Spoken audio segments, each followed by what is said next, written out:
Price Lord. இயேசு கிறிஸ்துவின் இனிதான நாமத்தினாலே நம்முடைய நிகழ்ச்சிக்கு நேரம் உங்கள் யாவரையும் அன்போடு வாழ்த்து வரவேற்கிறேன். இந்த நாட்களிலும் கூட நம் வேதாகமத்தை வாசிப்பது எப்படி என்கிறதான காரியத்தை குறித்து நாம் தியானித்துக் கொண்டிருக்கிறோம். கடந்த வீடியோக்கள்ல எபிரேயருக்கு எழுதினதான நிருபத்தை நம்ம பார்த்தோம். அதைத் தொடர்ந்து இந்த நாட்களில் யாக்கோபுக்கு எழுதினதான பொதுவான நிருபத்தை குறித்து நம்ம பார்க்க போகிறோம். இந்த நிருபத்தை குறித்து நம்ம பார்ப்பதற்கு முன்னாடி முதல்ல இந்த யாக்கோபு யாரு, எதற்காக அவர் இந்த நிருபத்தை எழுதினாரு அப்படிங்கிறதான ஒரு சுருக்கமான காரியத்தை நம்ம பார்த்து விட்டு வந்து இந்த புஸ்தகத்தை நேரம் நான் கடந்து செல்ல விரும்புகிறேன். இந்த யாக்கோபை குறித்து நம்ம பார்ப்போம் அப்படின்னா, அப்போஸ்தலர்கள்ல 12 பேர் இருந்தாங்க. அதுலயும் யாக்கோபுன்னு ஒருத்தர் இருந்தாரு. அவரா இவருன்னு கேட்டா கிடையாது. இவர் இயேசு கிறிஸ்துவினுடைய சகோதரன். அதாவது ஏசப்பாக்கு அப்புறமா நம்ம எல்லாருக்கும் தெரிந்தது போல இன்றைக்கும் அநேகர் கன்னிமரியா அப்படின்னு சொல்லி இன்றைக்கும் சொல்லி கொண்டிருக்கிறாங்க. எனக்கு பிரியமானவர்களே, தயவு செஞ்சு நீங்க முதலாவது சத்தியத்தை அறிந்து கொள்ளுங்க. மரியாள் என்பவங்க கன்னியா தான் இருந்தாங்க. எப்போ அப்படின்னா இயேசு கிறிஸ்து உருவான பொழுது. இயேசு கிறிஸ்து பிறக்கிறது வரைக்கும் அவங்க கன்னியா தான் இருந்தாங்க. ஆனா இயேசு கிறிஸ்து எப்போ பூமியில பிறந்தாரோ அதுக்கப்புறமா அவங்க யோசேப்போடு கூட இணைந்து குடும்ப ஜீவிதத்தை வாழ ஆரம்பித்துட்டாங்க. அதுக்கப்புறமா இவங்களுக்கு 4 ஆண் பிள்ளைகள் பிறந்தாங்க. அது மாத்திரமல்ல சகோதரிகளும் இருந்தாங்க அப்படின்னு சொல்லி நம்ம வேதாகமத்துல வாசிக்க முடியுது. எனக்கு பிரியமானவர்களே, இன்னைக்கும் அநேக வேதத்தை சரியா புரிந்து கொள்ளாம இன்றைக்கும் மரியாளே கன்னிமரியான்னு சொல்லி கொண்டிருக்கிறாங்க. நான் யாரையுமே தவறாக சொல்லல. எனக்கு பிரியமானவர்கள், நீங்க வேதத்தை, இதுக்கு தான் நான் சொல்றேன், நீங்க பேசிக்கான வேதத்தை நீங்க கற்றுக்கொள்ளுங்க. நீங்க வேதத்தை படித்தா மாத்திரம்தான் எது உண்மை பொய் அப்படின்றது நம்மளால புரிந்து கொள்ள முடியும். ஓகே, அந்த டாபிக் இப்ப நமக்கு வேண்டாம். எனக்கு பிரியமானவர்களே, இந்த யாக்கோபு யாருன்னு பார்த்தோம்னா ஏசப்பாக்கு அப்புறமா மரியாளுக்கும் யோசேப்புக்கும் பிறந்ததான முதல் குமாரன், முதல் மூத்த பையன். சோ இந்த யாக்கோபு தான் இந்த நிருபத்தை எழுதுறாரு. இந்த யாக்கோபை குறித்து பார்ப்போம் அப்படின்னா, இந்த யாக்கோபை இயேசு கிறிஸ்து இந்த யாக்கோபு பிறந்த நாள் முதல் இயேசு கிறிஸ்துவோடு கூட ஒன்னாவே வளர்றாரு. சகோதரர்களாக இவங்க கூட பிறந்த அந்த 4 சகோதரர்கள் கூட சகோதரிகள் அப்படின்னு சொல்லி வேதத்துல இருக்கு. அதனால ஒன்றுக்கும் மேற்பட்டவங்க இருக்கலாம், எத்தனை பேருன்னு தெரியல. அப்படியாக சகோதரிகளாக இவங்க எல்லாமே ஒருமித்து தான் வாழ்றாங்க. நமக்கு எல்லாருக்குமே தெரியும், இயேசுப்பா 30 வயசு வரைக்கும் அவருடைய பெற்றோர்களுக்கு அவர் கீழ்ப்படிந்திருந்தாரு. 30 வயசு ஆன பொழுது அவர் ஞானஸ்தானம் எடுத்து பிதாவின் சித்தத்தை நிறைவேற்றுவதற்காக அவர் ஊழியத்தின் பாதையில அவர் கடந்து சென்றார். அது வரைக்கும் மரியாளுடைய வீட்டுல இந்த சகோதரர்கள் கூட தான் அவர் இருந்தாரு. அதனாலயா இருக்கலாம், ஒரு நாள் ஏசப்பா ஞானஸ்தானம் எடுத்துட்டு வந்த உடனே சகோதரர்கள்கிட்ட தன்னை காண்பித்திருப்பாரு. நான் தான் உலகத்தை ரட்சிக்க வந்த மேசியா அப்படின்னு சொல்லி சொன்ன உடனே அவங்களால அதை ஏற்றுக்கொள்ளவே முடியல. யோவான் சுவிசேஷ புஸ்தகத்துல நீங்க 5வது அதிகாரத்துல நீங்க வாசிச்சீங்க அப்படின்னா, அங்க இந்த காரியம், அங்க ஒரு காரியத்தை நம்மளால பார்க்க முடியும். அவங்க என்ன சொல்லுவாங்க அப்படின்னா, இந்த சகோதரர்கள் சேர்ந்து சொல்லுவாங்க, நீ ஒருத்தன் பிரபலமாகணும்னு விரும்புனா அப்படின்னா அந்த ரங்கத்துல யாருமே அற்புதங்களையோ அடையாளங்களையோ செய்ய மாட்டாங்க. அதனால நீ பிரபலமாகணும்னு விரும்புனா நீ போய் என்ன பண்ணி யூதேயாயில போய் நீ இந்த அற்புதங்கள் எல்லாம் செய்து நீ உன்னை பிரபலப்படுத்திக் கொள்ளு அப்படின்னு சொல்லி கிண்டலா பேசுவாங்க. இதன் மூலியமா நம்ம தெரிந்து கொள்ள வேண்டியது என்ன அப்படின்னு பார்த்தோம்னா, இந்த யாக்கோபா இருக்கட்டும், கூட இருக்கிற சகோதரர்களா இருக்கட்டும், இயேசு கிறிஸ்துவ ஒரு மேசியாவாக அவங்க அங்கீகரிக்கல. அவங்களால அதை அக்செப்ட் பண்ணிக்க முடியல. சோ இப்படி போய்கிட்டு இருந்த நாட்கள்ல அவர் ஊழியம் செய்தாரு. அவர் மீது கர்த்தர் வைத்ததான திட்டம் நிறைவேறி அவர் மரித்து அடக்கம் பண்ணப்பட்டு நம்ம எல்லாருக்கும் தெரிஞ்சது போல 3ஆம் நாள் உயிர்த்தெழுகிறாரு. அவர் உயிர்த்தெழுந்ததுக்கு அப்புறமா கிட்டத்தட்ட 500 பேருக்கும் அதிகமானோருக்கு தன்னை உயிர் உள்ளவராக காண்பித்தார். இதை நம்ம சுவிசேஷ புஸ்தகங்கள்ல அப்போஸ்தலர் நடவடிக்கைகளை நம்மளால வாசிக்க முடியும். அப்படியாக உயிர் உள்ளவராக காண்பித்து அவர் என்ன பண்ணாருன்னா, தன்னுடைய சீஷர்களுக்கும் அந்த அப்போஸ்தலர்கள் இடத்துலயும் அவர் சொன்னாரு, நீங்க எருசலேம்ல போய் வாங்கி போகாம அங்க காத்திருங்க அப்படின்னு சொல்லி சொன்னாரு. சோ அந்த எருசலேம்ல போய் காத்திருக்கிறாங்க. ஆனா எத்தனை நாள் அப்படின்றத அவர் சொல்லல. 500 பேருக்கும் அதிகமானவருக்கு தரிசனம் ஆனாங்க அப்படின்னா, எனக்கு தெரிஞ்சு இந்த 500 பேருக்கு யார் யாருக்கெல்லாம் தரிசனம் ஆனவரோ அவருக்கு உங்ககிட்ட எல்லாருக்கிட்டையுமே அவர் சொல்லியிருப்பாரு, நீங்க எருசலேம்ல போய் நீங்க காத்திருங்க, கர்த்தர் வாக்குத்தத்தம் பண்ணினா ஆவியானவர் உங்களுக்கு தருவாரு அப்படின்னு சொல்லியிருப்பாரு. சோ எல்லாருமே எருசலேம்ல என்ன பண்றாங்கன்னா காத்திருக்காங்க. அங்க யாரெல்லாம் இருக்கிறாங்க அப்படின்னு பார்த்தோம்னா, சீஷர்கள் இருக்கிறாங்க, அப்போஸ்தலர்கள் இருக்கிறாங்க. அதோடு கூட மரியாளும் யாக்கோபும் யூதாவும் இயேசு கிறிஸ்துவனுடைய சகோதரர் இருக்கிறத நம்மளால நடவடிக்கைகள்ல 1வது அதிகாரத்துல நம்ம 14வது வசனத்துல நம்ம இந்த காரியத்தை வாசிக்க முடியும். அவங்க எல்லாரும் ஒருமனப்பட்டு மேல் வீட்டு அறையில கூடியிருந்தாங்க. அப்ப அவங்க கணக்கெடுக்கும் போது 120 பேருக்கு மேல அங்க கூடியிருந்தாங்க அப்படின்னு நம்ம பார்க்க முடியும். இதுல இருந்து நம்ம தெரிந்து கொள்ள வேண்டிய விஷயம் என்ன அப்படின்னா, ஒரு 500 பேருக்கு மேல தரிசனமாகி அவங்க எல்லாத்தையுமே ஒரு வேளை காத்திருக்க சொல்லியிருக்கலாம். நாள் தாமதிக்கும் போது, ஏன்னா பெந்தெகோஸ்தே என்னும் பண்டிகை வந்த போதுதான் ஆவியானவர் ஊற்றப்பட்டாரு. அப்ப அந்த பெந்தெகோஸ்தே நாள் வர்றதுக்கு கிட்டத்தட்ட 10 நாள் கேப் இருந்துச்சு. ஸோ இந்த 10 நாள்ல ஒரு நாள் வெயிட் பண்ணியிருப்பாங்க, 2 நாள் வெயிட் பண்ணியிருப்பாங்க. நாள் ஆக ஆக என்ன ஆச்சுன்னா, ஆட்கள் குறைந்து கொண்டே போனாங்க. ஸோ அந்த 500 பேர் எனக்கு தெரிஞ்சு 120 பேர் ஆகியிருப்பாங்கன்னு நான் நம்புறேன். ஸோ அப்படியாக அவங்க காத்திருக்கும் போது, அந்த காத்திருக்கிற இடத்துல இந்த யாக்கோபும் இருக்கிறாரு.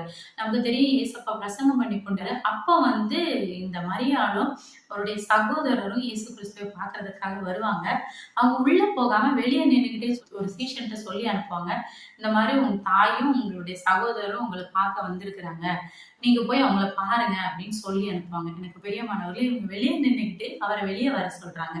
ஆனா இந்த இடத்துல நீங்க பாத்தீங்க அப்படின்னா, இந்த சீஷர்களோடு கூட இணைந்து இவங்க உள்ள இருந்து கர்த்தருக்காக அவர் சொன்ன வாக்குத்தத்தத்துக்காக காத்திருக்கிறதை நம்ம பார்க்க முடியும்.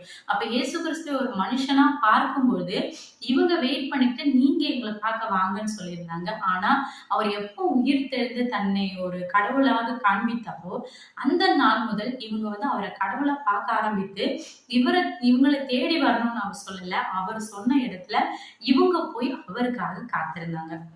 அப்படியாக இந்த யாக்கோபு இயேசு கிறிஸ்துவுக்காக காத்திருக்கிறாரு. அங்க பரிசுத்த ஆவியானவர் ஊற்றப்படுகிறாரு. இதை நம்ம அப்போஸ்தலர் நடவடிக்கையில 2வது அதிகாரத்துல நம்ம இந்த காரியத்தை வாசிக்கிறோம்.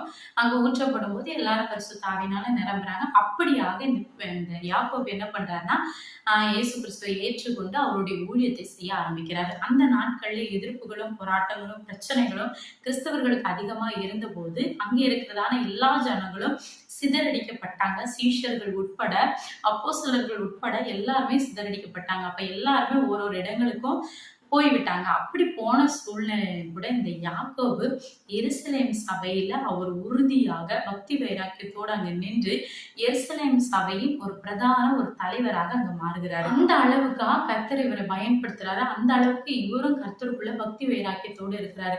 இயேசு கிறிஸ்துவை ஏற்றுக்கொள்ளாத ஒரு மனுஷன் இயேசு கிறிஸ்து உயிர் தெரிந்து தன்னை காண்பித்ததுக்கு அப்புறமா அவரை உறுதியாக பிடித்து கொண்டு அவருக்காக பக்தி வைராக்கியமாக ஒரு வாழ்க்கையை வாழ்கிறத நம்ம பார்க்க முடியும். ஆதி நூற்றாண்டுல இருந்ததான எல்லா சபைகளுக்குமே தலைவர் யாரு அப்படின்னு பார்த்தோம்னா இந்த யாக்கோபு தான்.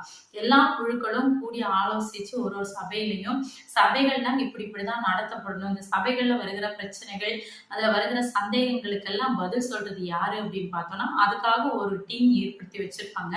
அந்த டீம் எல்லாத்துக்குமே ஹெட்டா இருக்கிறது யாரு அப்படின்னு பார்த்தோம்னா இந்த யாக்கோபு தான். அது மாத்திரமல்ல, இந்த யாக்கோபு அநேக சபைகள்ல வருகிற பிரச்சனைகளுக்கு எல்லாமே இவர் தான் ஒரு சொல்யூஷனை கொடுக்கிறாரு. நமக்கு தெரிந்தது போல அப்போஸ்தலர் 15வது அதிகாரத்துல பவுலும் பர்னபாவும் ஊழியம் செய்கிற இடத்துல ஒரு பிரச்சனை ஏற்படுது.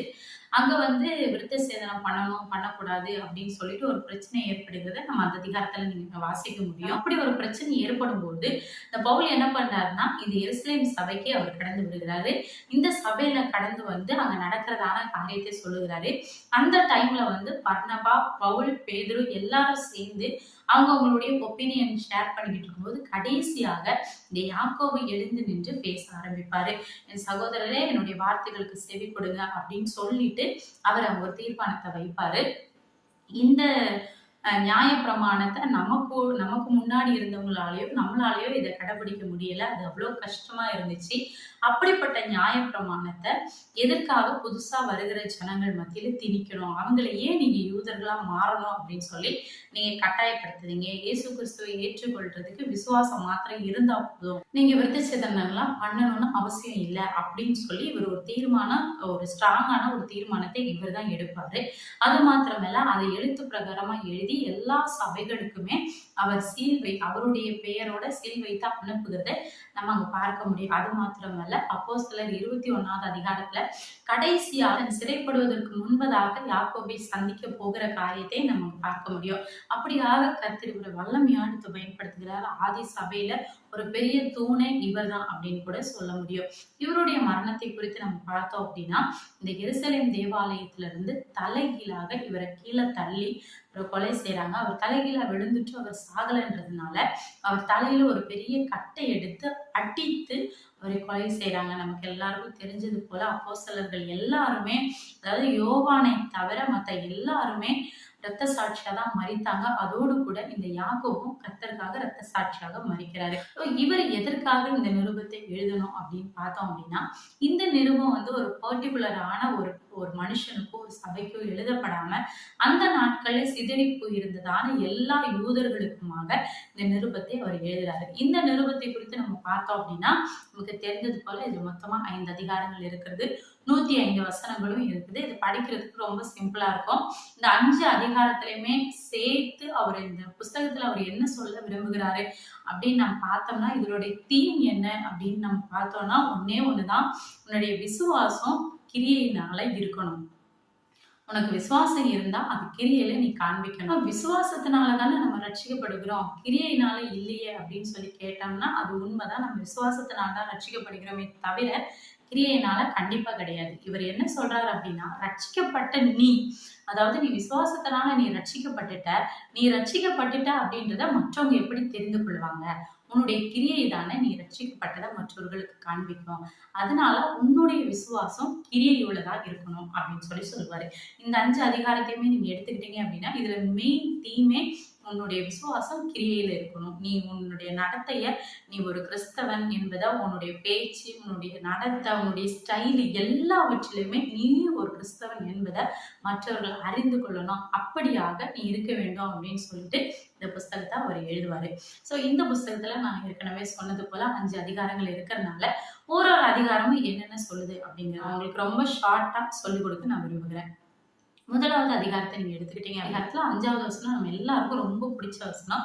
ஒருவன் ஞானத்தில் குறைவுள்ளவனாய் இருந்தால் அவனுக்கு சம்பூர்ணமாய் கொடுக்க கர்த்தரிடத்தில் கேட்க கடவன், அப்போது அவனுக்கு கொடுக்கப்படும் அப்படின்னு சொல்லிட்டு, ஸோ அந்த முதலாவது அதிகாரத்துல அவர் ஞானத்தை நீங்க கேட்டு வாங்கிக்கொள்ளுங்க அப்படின்னு சொல்லிட்டு அந்த அதிகாரத்துல தொடர்ந்து என்ன சொல்லுவார் அப்படின்னா, சோதனையை சகிக்கிற மனுஷன் பாக்கியவான். அதாவது நீ சோதனையை கண்டிப்பா சகிச்சுதான் ஆகணும். சோதனையை சகிக்கிறனால உனக்கு என்னென்ன நன்மைகள் நடக்கும் அப்படிங்கிற காரியத்தை முதலாவது அதிகாரத்தை சொல்லியிருப்பாரு. அதே தொடர்ந்து 2வது அதிகாரத்தை நம்ம எடுத்துக்கிட்டோம் அப்படின்னா, வசனத்தை கேட்டுட்டு போகிறவங்களா மாத்திரம் இல்லாம அந்த வசனத்தை கேட்டு அந்த வசனத்தின் மூலியமா நம்ம நடக்கணும். அதான் நான் சொன்னது போல அந்த வசனத்தின் மூலியமா நம்ம கிரியை செய்கிறவர்களா இருக்கணும். அந்த வசனம் நம்முடைய வாழ்க்கையில கிரியை செய்யறதா இருக்கணும். அந்த கிரியை மற்றவங்க பார்வைக்கும் அது தெரிகிற மாதிரி இருக்கணும். அப்படியாக வசனத்தை கேட்கிறவர்களாய் மாத்திரம் இல்லாம அதன்படி நடக்கிறவர்களாயும் இருக்கணும் அப்படின்னு சொல்லி 2வது அதிகாரத்துல சொல்லுவாரு. அதை தொடர்ந்து 3வது அதிகாரத்தை நம்ம எடுத்துக்கிட்டோம்னா, நம்ம வாயிலிருந்து புறப்படுகிற ஒவ்வொரு வார்த்தையும் ரொம்ப கேர்ஃபுல்லா இருக்கணும். அதாவது வாய்க்கு முக்கியத்துவம் கொடுத்து அங்க எழுதியிருப்பாரு. தீக்குச்சி எப்படி சிறிய பொருளா இருந்து ஒரு காட்டையை கொளுத்தி போடுதோ, அதே போல நாவும் சரீரம் முழுவதும் கெடுத்து போடும் அப்படின்னு சொல்லி நாவை குறித்து அங்க பேசிட்டு அவர் அங்க சொல்லியிருப்பாரு. நீங்க பேச்சிலையும் ஞானத்திலையும் எப்படி எப்படியெல்லாம் நடந்து கொள்ள வேண்டும், அப்படி நடந்து கொள்ள வேண்டியதின் அவசியத்தை குறித்து நம்ம அங்க பார்க்க முடியும். அதன் தொடர்ந்து 4வது அதிகாரத்தை நீங்க எடுத்துக்கிட்டீங்கன்னா, நம்ம உலக சிநேகிதத்தை விட்டு தாழ்மையை தரித்து கொள்ளணும் அப்படின்னு சொல்லி அங்கே போட்டிருப்பாரு. எனக்கு பிரியமானவர்களே, இந்த 4வது அதிகாரத்தை குறித்தும் அநேகர் தப்பா உபதேசிக்கிறாங்க. எப்படின்னா, நீங்க உலக மனுஷர்களுக்குள்ள அப்ப உங்களுக்கு சிநேகம் இருக்கவே கூடாது, நீங்க உலக மனுஷர்களை நேசிக்க கூடாது. ஏன்னா நம்ம இங்க வாசிக்கிறோம், உலக சிநேகத்தை விட்டு நீங்க கர்த்தருடைய சிநேகத்துல இருங்க அப்படிங்கிற காரியத்தை நம்ம இங்க வாசிக்கிறோம். எனக்கு பிரியமானவர்களே, அவர் சொல்லுவாரு, உலக மனுஷர்கள் மேல இருக்கிற சிநேகத்தை விடு அப்படின்னு சொல்லல, உலக சிநேகத்தை விட்டு தேவனுடைய சிநேகத்துல நீ தரித்திரு அப்படின்னு சொல்லுவாரு. உலக சிநேகம்னா என்ன அப்படின்னு பாத்தீங்கன்னா, இந்த உலகத்தின் மீது இருக்கிற ஆசை, அதாவது பொருளா இருக்கட்டும், பொண்ணா இருக்கட்டும், இந்த மாதிரி உலகத்தின் மீது இருக்கிற ஆசை எல்லாத்தையும் நீ விட்டுட்டு கர்த்தர் மீது பற்றுதலா இரு அப்படிங்கிற காரியத்தை அவர் சொல்லியிருப்பாரு. அதை தொடர்ந்து கடைசியாக 5வது அதிகாரத்தை நம்ம எடுத்துக்கிட்டோம். நம்ம பொறுமையா இருந்து ஜெபத்திலையும் கிரியையிலையும் அன்புலையும் தேவனை குறித்து நம்ம மற்றவங்களுக்கு வெளிப்படுத்த வேண்டும். நம்ம என்ன செஞ்சாலும் அதுல இயேசு கிறிஸ்துவ வெளிப்படுத்துகிறவர்களா இருக்க வேண்டும் அப்படின்னு சொல்லி நிருபத்தை முடிப்பாரு. எனக்கு பிரியமானவர்களே, ரொம்ப சின்ன 5 அதிகாரங்கள் கொண்ட இந்த புஸ்தகம் தான். ஆனா இது நீங்க வாசித்தீங்க அப்படின்னா இதுல இருந்து அநேக ரகசியங்களை நம்மளால புரிந்து கொள்ள முடியும். அநேக வாக்குத்தத்தங்கள் இருக்கிறது. நம்முடைய வாழ்க்கைக்கு ரொம்ப பிரயோஜனமான, ரொம்ப அவசியமான காரியங்கள் இங்க கொடுக்கப்பட்டிருக்கிறது. எனக்கு பிரியமானவர்களே, இந்த நாட்களில் நீங்க இதை பார்த்து கொண்டு இருக்கிற உங்களுக்கு எங்கேயாவது ஒரு இடத்துல படிக்கிற பிள்ளைகளா இருப்பீங்க அப்படின்னா இதுல யாக்கோபு 1:5 நீங்க டெய்லி ஜெபம் பண்ணுங்க.